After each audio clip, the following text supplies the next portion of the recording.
In this video, I'll show you how to show hidden files and folders on your Windows 11 or Windows 10 PC in your File Explorer.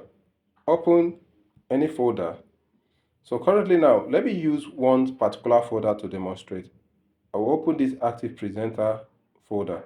Currently now, there are hidden files and folders in this particular folder, but they are not shown since they are hidden. Let me show you how to show the hidden files and folder. Tap on the three dots here at the top here. It can be anywhere. The three dots can be located anywhere at all. But I'm going to use this Active Presenter folder. So tap on the three dots and select Options. Under Options, navigate to where you see View.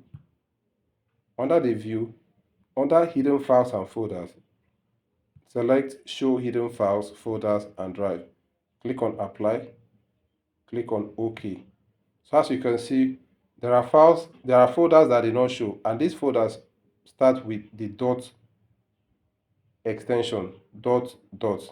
So any file or folder that starts with dot will be hidden, except you select that option to show hidden files and folder. If you open the folder, you see the content many folder and files. You open this one, it contains many folder and files. So that's how to show hidden files, folders and drive on your Windows 10 and 11 PC. If the video helped you guys, please support the video with a like, and also in case you've not subscribed to the channel, please do well to subscribe to the channel so you get notified whenever I drop a new video. Thanks for watching.